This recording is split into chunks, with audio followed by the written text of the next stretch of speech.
और मैं जस्सी मैडम को इनवाइट करती हूँ कि आज का जो हमारा टॉपिक है टाइप्स ऑफ मेडिटेशन और क्वेश्चन आंसर्स। तो नीता मैम और Jassi ma'am, please welcome both of you. और चलिए शुरू करते हैं। तो जस्सी मैम, वेलकम। यस जैसे ma'am. Thank you Sangeeta ma'am. Thank you सभी फ्रेंड्स को मॉर्निंग मेडिटेशन में प्रातःकालीन ध्यान में जुड़ने के लिए। जब हम मिलकर ध्यान करते हैं, ग्रुप मेडिटेशन करते हैं, तो उसका इफेक्ट कई गुना बढ़ जाता है। इसलिए जब भी मौका मिले तो हमें जरूर मेडिटेशन करना चाहिए। आज हम उसी टॉपिक पे बात करेंगे कि हम ध्यान तो कर रहे हैं और कौन से ऐसे टूल हैं जिससे हम अपनी ध्यान की ऊर्जा को और आगे बढ़ा सकते हैं और ज्यादा तेजी से हम आगे बढ़ सकते हैं। जैसे हम बीमार होते हैं तो दवाई लेते हैं, लेकिन दवाई के साथ साथ डॉक्टर विटामिन देता है, सप्लीमेंट्स देता है कि आपको जल्दी से रिकवरी हो जाए। इसी तरह ध्यान एक ऐसी ड्रिप है जो हमें, जैसे हॉस्पिटल में कोई जाता है ना, तो जाते ही सबसे पहले उसकी नस देख के ड्रिप लगा दी जाती है।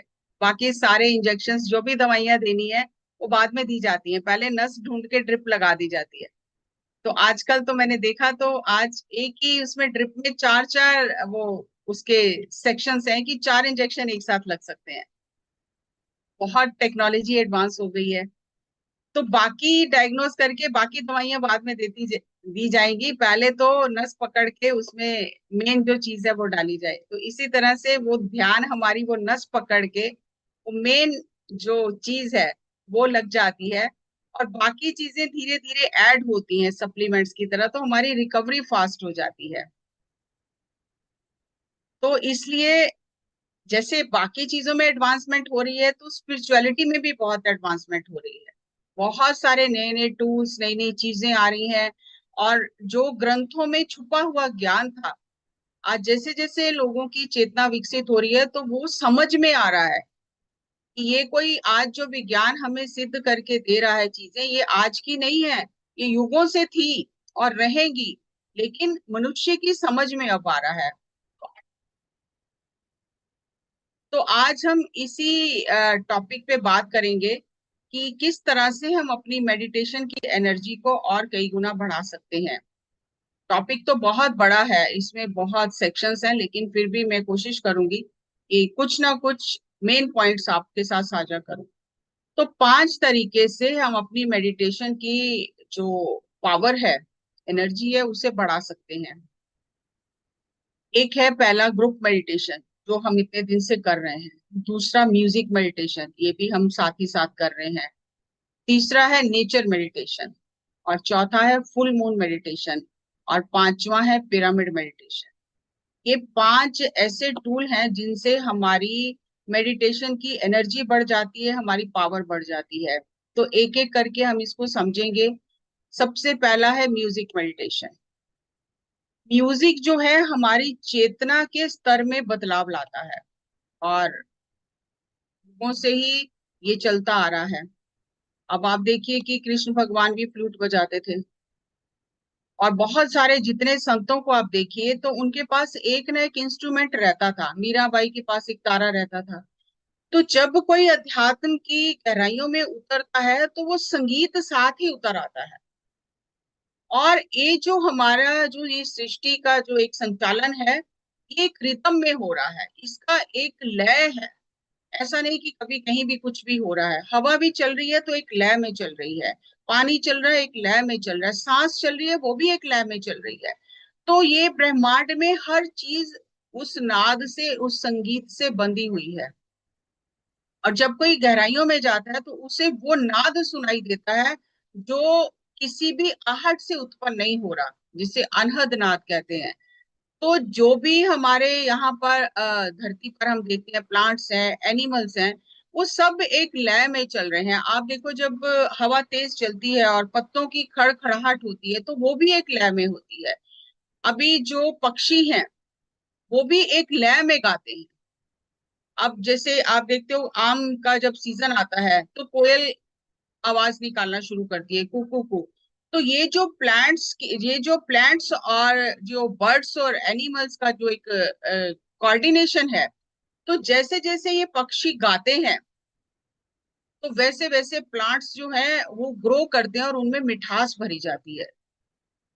तो ये जो संगीत है ये बहुत गहराइयों तक इफेक्ट करता है।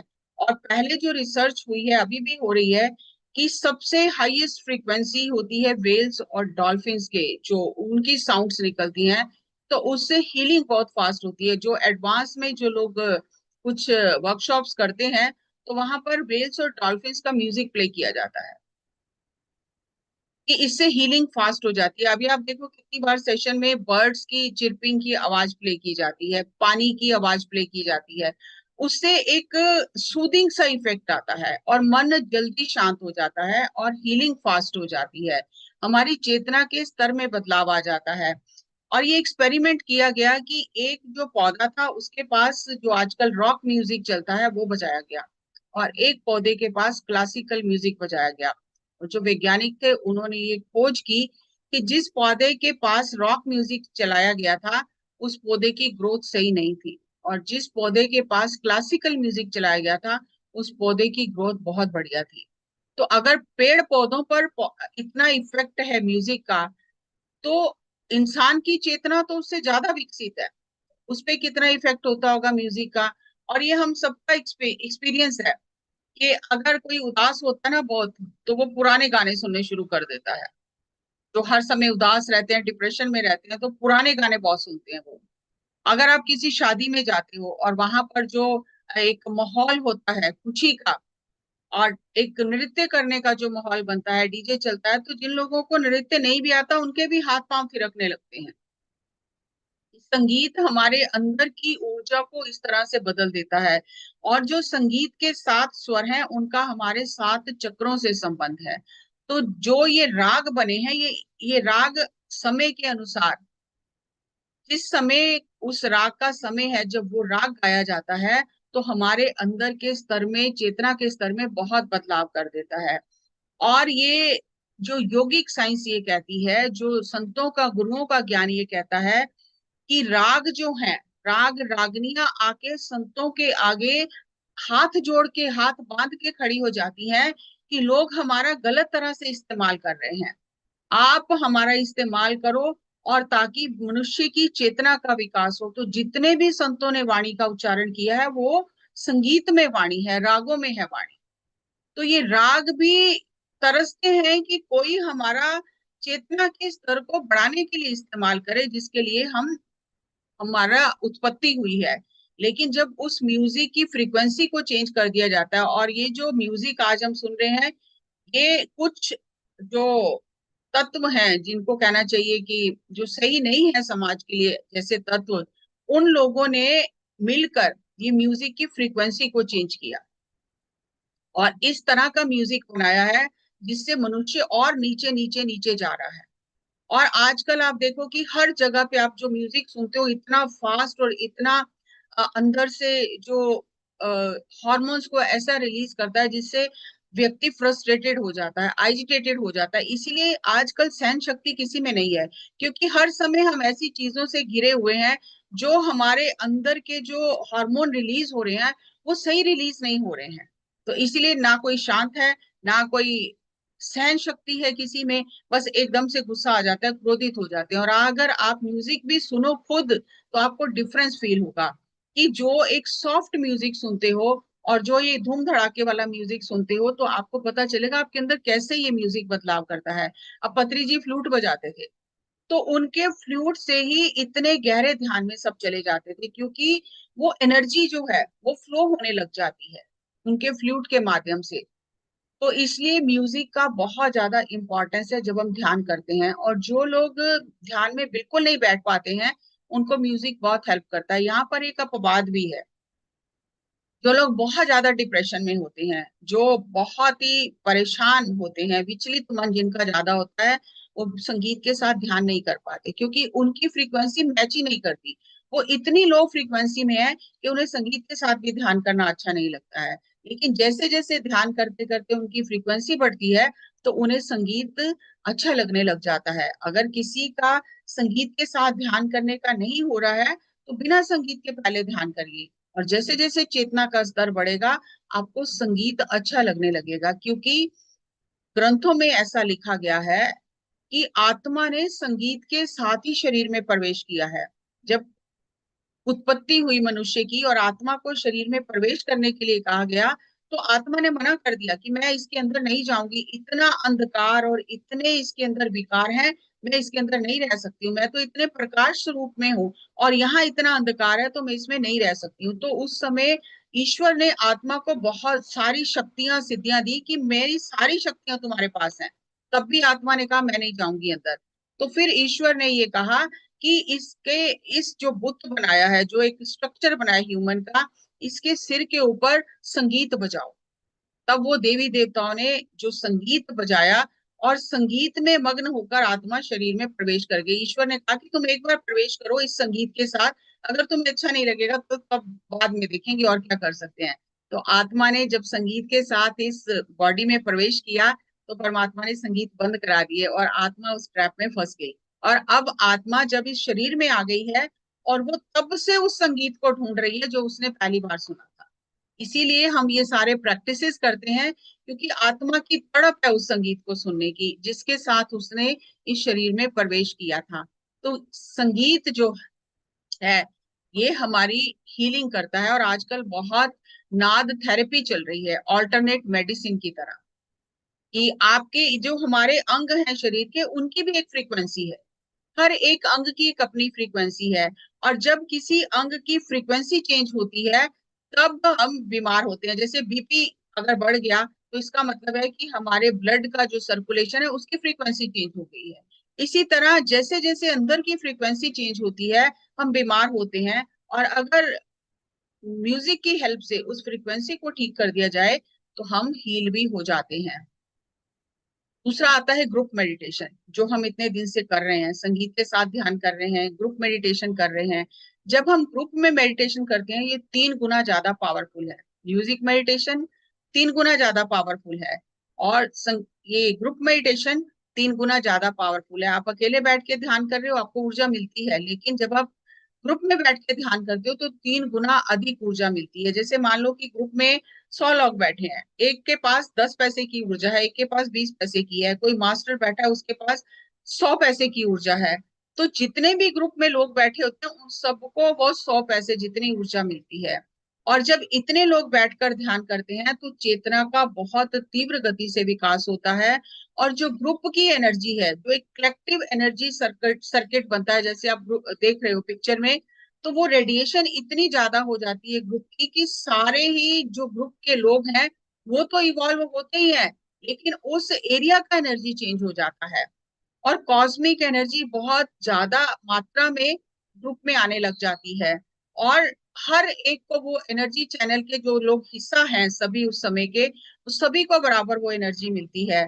और जब हम मिलकर ध्यान करते हैं तो ऑटोमेटिकली जो दिव्य शक्तियां हैं वो आकर हमारे साथ ध्यान में बैठ जाती हैं, क्योंकि वो तो ढूंढ रही हैं कि कौन ध्यान करता है। हमें उन्हें बुलाने की जरूरत नहीं पड़ती है, वो अपने आप आ जाती हैं और ध्यान में हमारे साथ बैठ जाती हैं।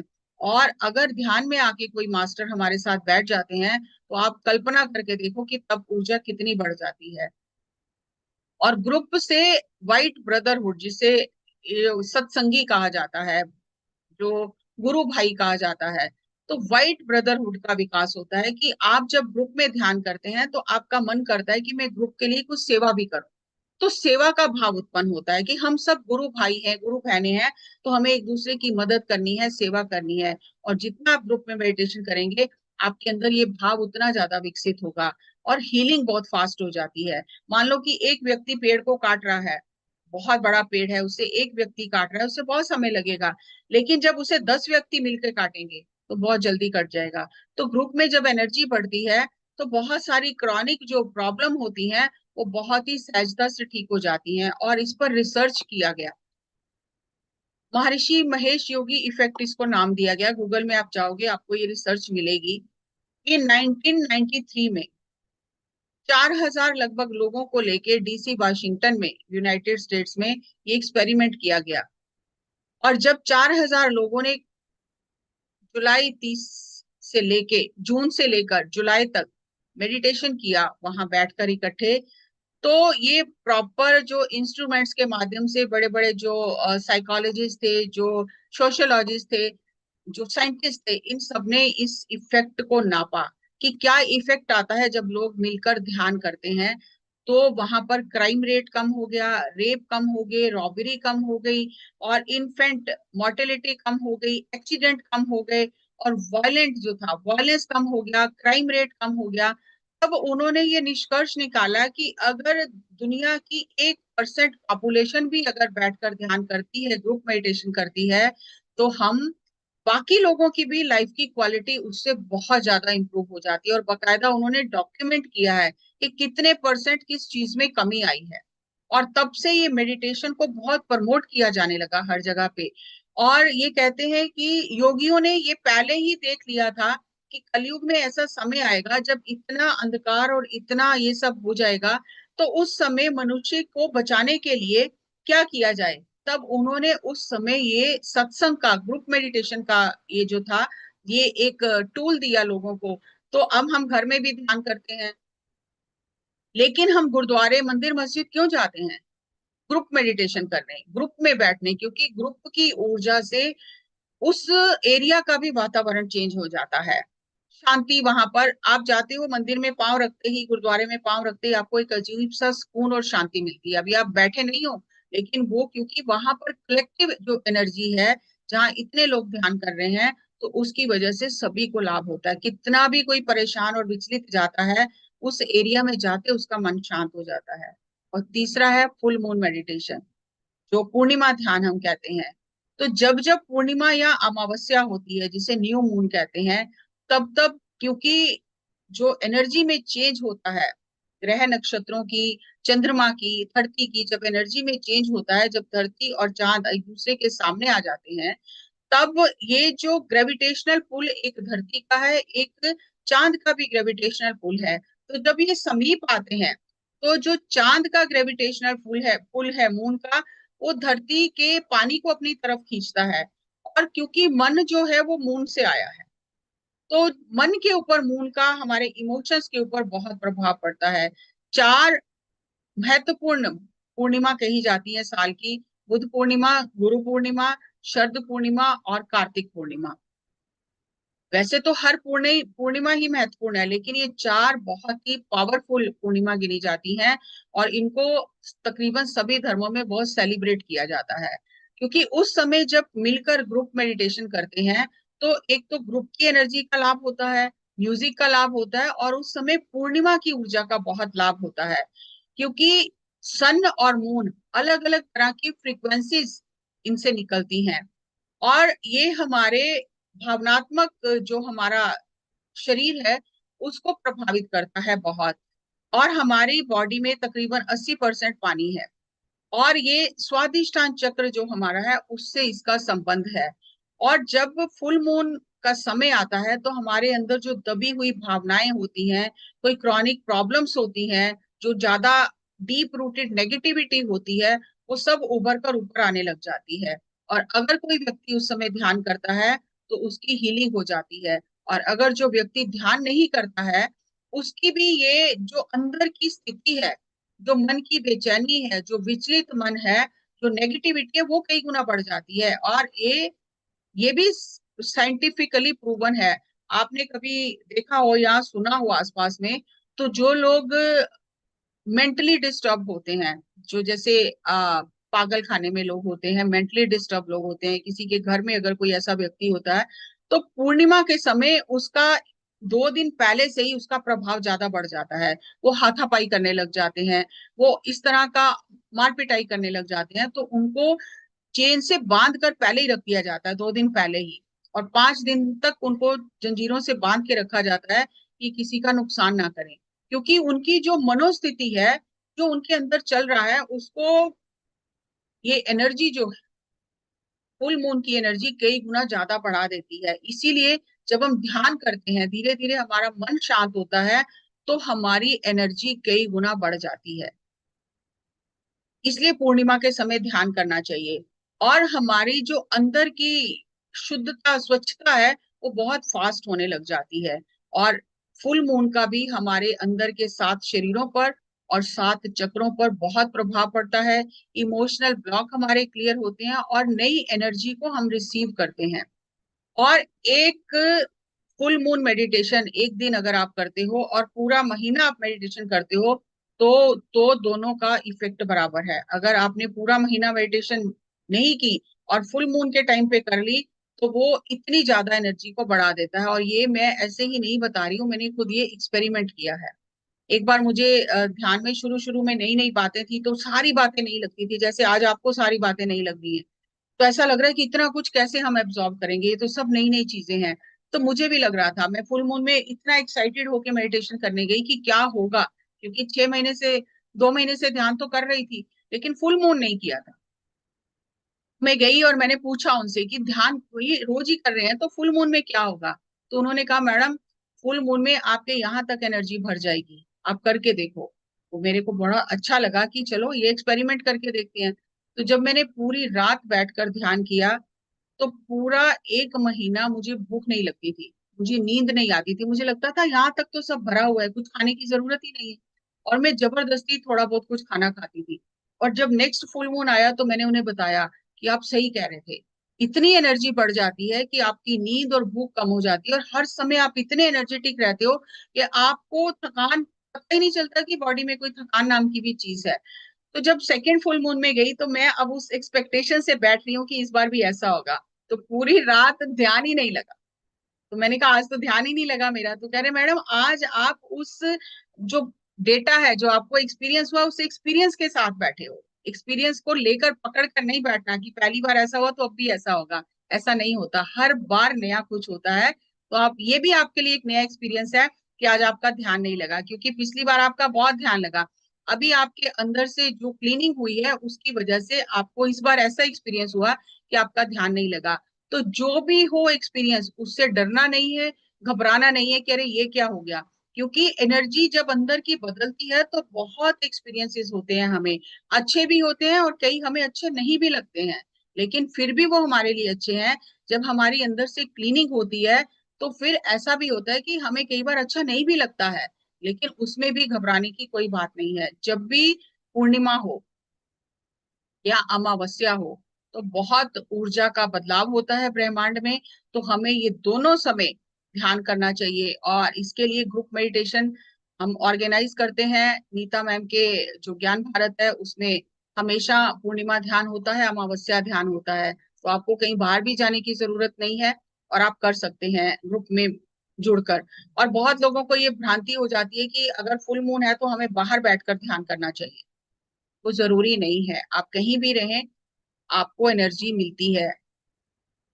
और फुल मून के समय आपको चांद को देखना जरूर चाहिए थोड़ी देर, उससे आंखों पर बहुत अच्छा इफेक्ट पड़ता है, आंखों की जो रोशनी बढ़ती है। तो हमें थोड़ी देर देखना चाहिए। और जब आप देखोगे फुल मून, कभी भी अब आगे से आप देखोगे, तो आपको खाली मून दिखाई नहीं देगा, आपको मून का ऑरा भी दिखाई देगा। और जैसे जैसे ये चीजें बदलती हैं, जैसे बुद्ध पूर्णिमा है, तो मून का ऑरा एक बिल्कुल अलग तरह का होता है, रेडिश सा होता है। जैसे जैसे ये पूर्णिमा बदलती है, तो मून के ऑरा के भी कलर बदलते हैं। तो जब आप इन बारीकियों को नोटिस करोगे, तो आपको अंदर से बहुत अच्छा लगने लगेगा कि मैं तो आज तक ये सब कभी समझा नहीं, देखा नहीं, मुझे पता ही नहीं था ये। तो इसीलिए जब भी फुल मून आता है, तो आपको उससे पहले ही तैयारी करनी है, ताकि आपको ज्यादा एनर्जी मिले। तो मौन में रहना है, ज्यादा से ज्यादा मौन में रहें, हल्का भोजन लें और ध्यान करें। और ग्रुप मेडिटेशन जब करते हैं, तो वैसे नॉर्मली अगर हमें लगता है कि हम सारी रात ध्यान नहीं कर सकते, हम 1 घंटे से ज्यादा नहीं बैठ सकते, लेकिन जब आप ग्रुप में बैठते हो, तो आप 3-3 घंटे बैठ जाते हो। जब हम फिजिकली फुल मून मेडिटेशन करते थे, तो रात को 10 बजे बैठते थे, सुबह 6 बजे उठते थे एक ही बार। तो ग्रुप की एनर्जी की वजह से स्टेबिलिटी ज्यादा बढ़ जाती है, आप ज्यादा समय ध्यान कर सकते हो। अब आता है पिरामिड एनर्जी।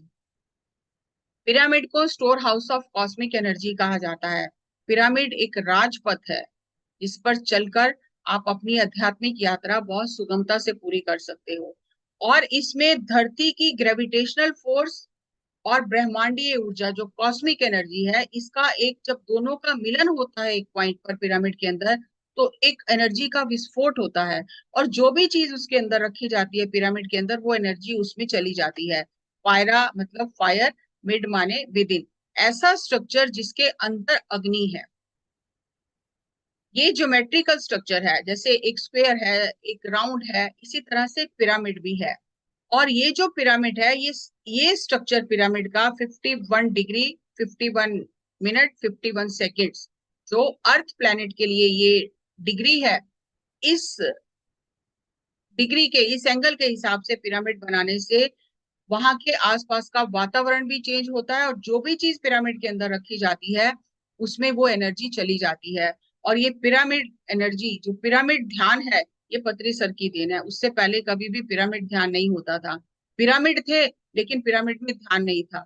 और जब पतरी जी ने एक्सपेरिमेंट किए कि अगर पिरामिड का निर्जीव वस्तुओं पर, पौधों पर इतना इफेक्ट है, उनकी ग्रोथ इतनी बढ़ जाती है, तो मनुष्य की चेतना का कितना विस्तार होगा। तो उन्होंने शुरू शुरू में पहले छोटे छोटे पिरामिड बना के एक्सपेरिमेंट किए, और जब उसके रिजल्ट देखे, और इसमें बहुत सारी बुक हैं, the secret power of pyramid है, a day a night in Egyptian pyramid, ऐसे बहुत साइंटिस्ट जो आज तक रिसर्च हो रही है। अभी समय नहीं है, अगर एक ही इस टॉपिक को लिया जाए तो शायद कई दिन इसी पे बात की जा सकती है।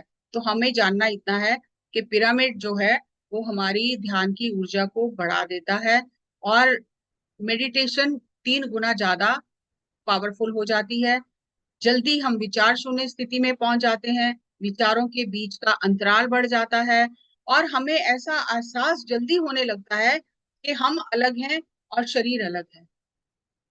हम टाइम के बियॉन्ड जाना शुरू करते हैं। जैसे जिसे कहते हैं कि शरीर से बाहर जब सूक्ष्म शरीर निकलता है, तो सूक्ष्म शरीर यात्रा करता है।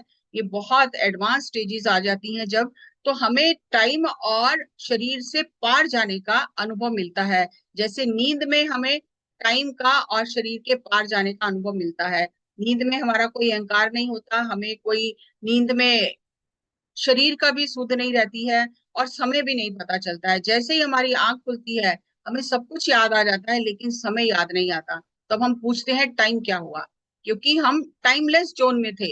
और जैसे ही टाइमलेस जोन से बाहर आए, तो हमें फिर तब ये पूछना पड़ता है कि टाइम क्या हुआ, अरे मैं इतनी देर सो गया। तो ये पिरामिड में बहुत जल्दी होने लग जाता है, और हमारी हीलिंग बढ़ जाती है, विचारों में स्पष्टता आती है। और यहाँ भी ऐसा है कि अगर आपके अंदर बहुत ज्यादा विचलित है मन आपका, आपके अंदर बहुत नेगेटिव पर्सन हो आपको, तो बहुत सारे ऐसे एक्सपीरियंसेस भी लोगों को हुए हैं कि वो बैठ ही नहीं पाते पिरामिड में। बहुत समय लगता है उन्हें उस एनर्जी के साथ में हार्मोनी बनाने में। तो अगर ऐसा भी हो रहा है कि आपको अच्छा नहीं लग रहा है, तो आप ये समझ लो कि मेरे अंदर अभी बहुत ज्यादा एनर्जी की जरूरत है। ऐसा नहीं है कि पिरामिड नहीं है तो हम ध्यान नहीं कर सकते, आप ध्यान कर सकते हैं। मेरे को भी जब शुरू शुरू में उन्होंने कहा पिरामिड ले लो, तो मुझे लगा कि ये तो अब ये दुकानदारी है, आप कुछ बेचेंगे समझाएंगे और ये अपनी चीजें बेचेंगे। तो मैंने 6 महीने तक पिरामिड नहीं लिया था। मुझे लगा ये तो बेचने के लिए कह रहे हैं, ध्यान सीख लिया बहुत है। लेकिन मुझे जबरदस्ती, जो मैडम थी सेंटर की, उन्होंने एक पिरामिड दिया कि एक बार एक्सपेरिमेंट तो करके देख। तो मैं पिरामिड घर लेके, और फिर मैंने उसके साथ बहुत एक्सपेरिमेंट किए। तो कभी फिर आपके साथ शेयर करूंगी। तो ऐसा है कि पिरामिड में ध्यान करने से हमारी ऊर्जा बढ़ जाती है, और हमारे सोल का पर्पस क्या है उसके बारे में हमें क्लैरिटी मिलने लग जाती है। फिर आता है नेचर मेडिटेशन, प्रकृति में बैठ के ध्यान करना। नेचर बेस्ट टीचर है। आप देखो जितने भी संत हुए हैं, वो पहाड़ों में, गुफाओं में, नदियों के किनारे बैठ के ध्यान करते थे। क्योंकि नेचर से जो हम सीख सकते हैं वो पुस्तकों से नहीं सीख सकते हैं। जब नेचर में शांत होकर हम बैठते हैं, ध्यान करते हैं, तो बहुत सारे इंसाइट्स और बहुत सारा ज्ञान हमें अपने अंदर से पता चलने लगता है। नेचर में बहुत ज्यादा हीलिंग पावर है। इसीलिए जब हम सारा साल घर में रहते हैं, हम थक जाते हैं इतना, हमें लगता है कि नहीं हिल स्टेशन चलो, कहीं कहीं सफारी, किसी सफारी में चलो।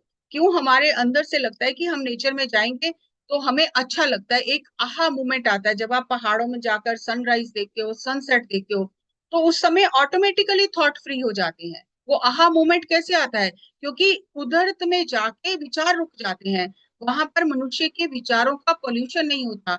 शहरों में मनुष्य के विचारों का बहुत पोल्यूशन है।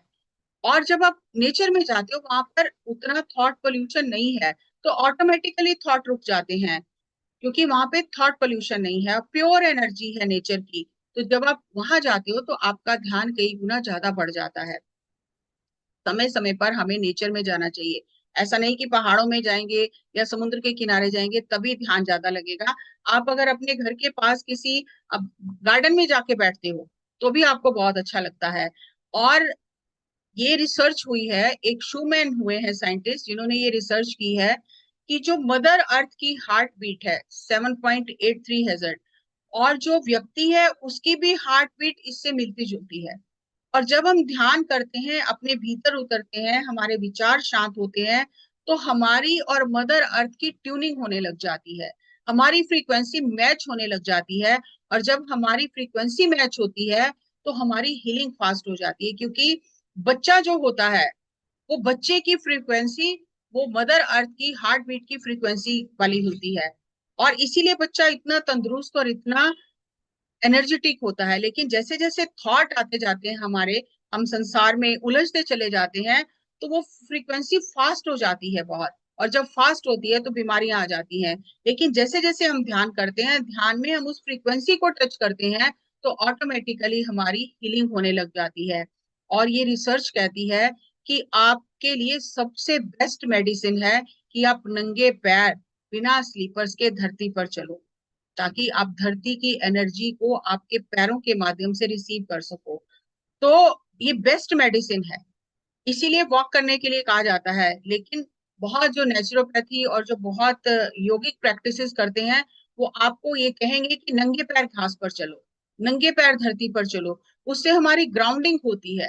बहुत लोगों की ये भ्रांति होती है कि अगर हम ध्यान कर रहे हैं और अगर हमने धरती पर पैर रख के ध्यान किया तो धरती हमारी एनर्जी खींच लेगी। ये बहुत बार मेरे सामने जब मैं प्रचार करने जाती थी सवाल आता था।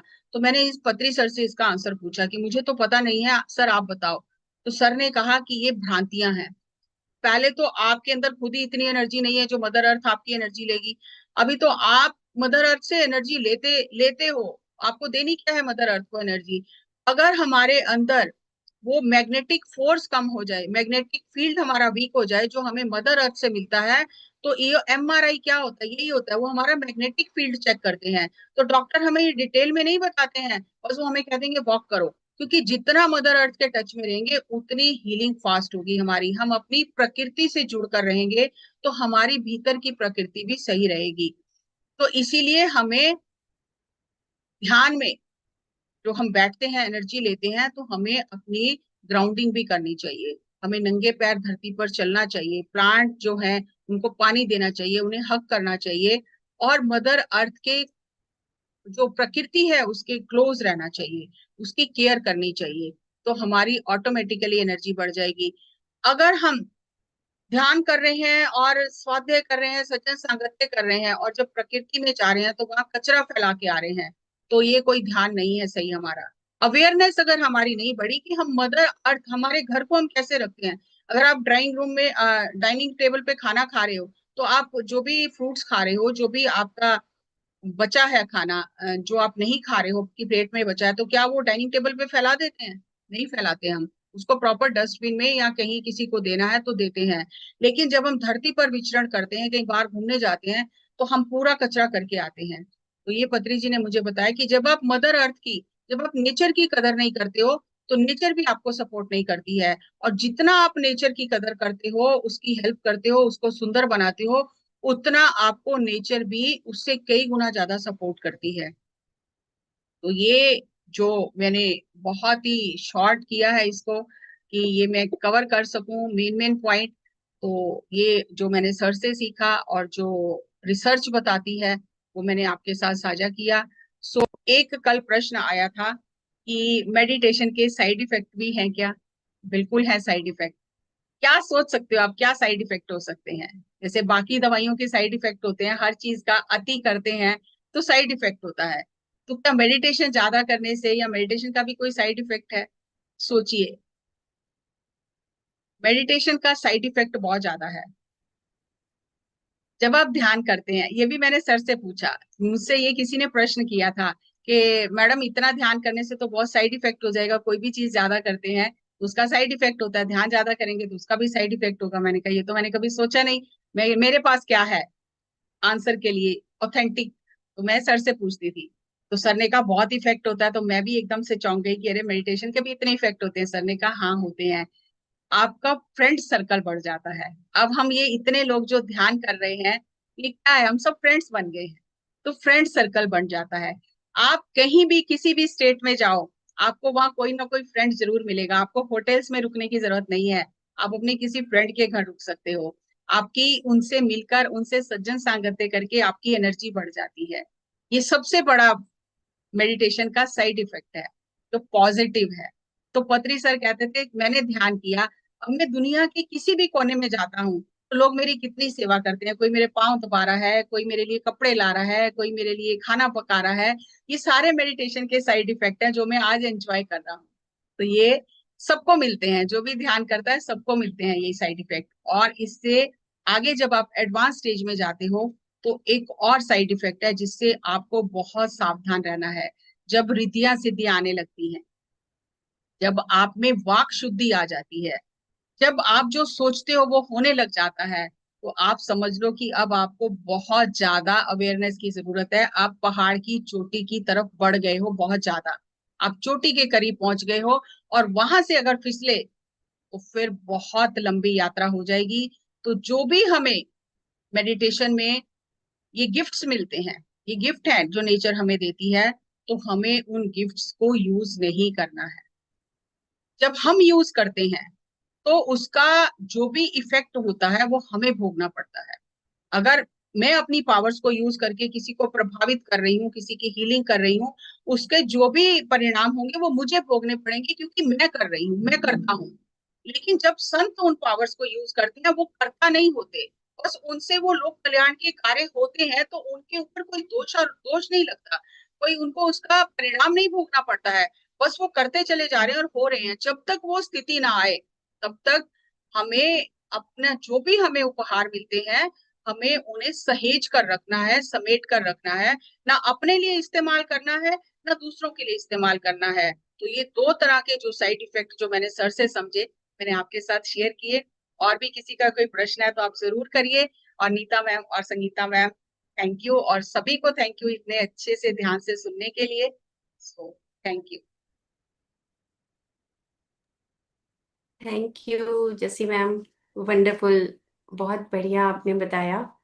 तो मैं नीता मैम को इनवाइट करती हूँ, प्लीज क्वेश्चन आंसर्स के लिए आप नीता मैम आ जाइए। Thank you, thank you, thank you Jassi ma'am, बहुत बहुत सुंदर तरीके से ब्रीफिंग करी आपने। यहाँ पे बस मैं एक ही चीज ऐड करूंगी। सभी चीजें बिल्कुल सही जस्सी मैम ने बोला, पर चूंकि मैं 5 साल से जूम में जुड़ी हुई हूँ और मैं फ्रेंड लोगों के क्वेश्चन देखती हूँ, तो वो बहुत डिपेंडेंट हो जाते हैं ग्रुप मेडिटेशन के लिए। ग्रुप मेडिटेशन आपके लिए बहुत फायदा करता है, पर इंडिविजुअल मेडिटेशन कभी मत छोड़ना।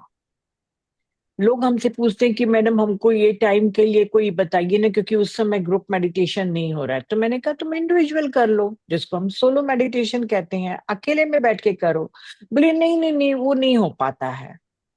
तो ये जो अपने को अंडर एस्टिमेट करते हैं ना कि नहीं मुझे सिर्फ ग्रुप मेडिटेशन ही करना है, या मुझे हर बार म्यूजिक मेडिटेशन करना है, ये सब डिपेंडेंसी है। आप अगर 1 घंटा मेडिटेशन कर रहे हैं ग्रुप मेडिटेशन, तो आप आधा घंटा अकेले भी बैठ के करने की कोशिश करिए, क्योंकि इंडिविजुअल मेडिटेशन के अपने बेनिफिट्स हैं। और दूसरा, बिना म्यूजिक के भी मेडिटेशन करना चाहिए। आपकी जो इनर वॉइस है, आपको कई बार कोई आंसर आपको मेडिटेशन में ही मिलता है, तो जरूरी नहीं है कि पूरे समय म्यूजिक ही चलाई जाए। मैंने बहुत सारे लाइट वर्कर्स लोगों को देखा है, वो पूर्णिमा के 3 दिन, मतलब एक दिन पहले पूर्णिमा और पूर्णिमा के दूसरे दिन, 3 दिन वो कभी म्यूजिक प्ले नहीं करते हैं, वो बोलते हैं इस समय अपनी इनर वॉइस सुनो। तो मैं ये नहीं कहूंगी कि आप उस समय, पर हाँ डिपेंडेंसी मत रखिए। ग्रुप मेडिटेशन मिल रहा है बिल्कुल करिए, पर इंडिविजुअल मेडिटेशन भी करना अच्छा है।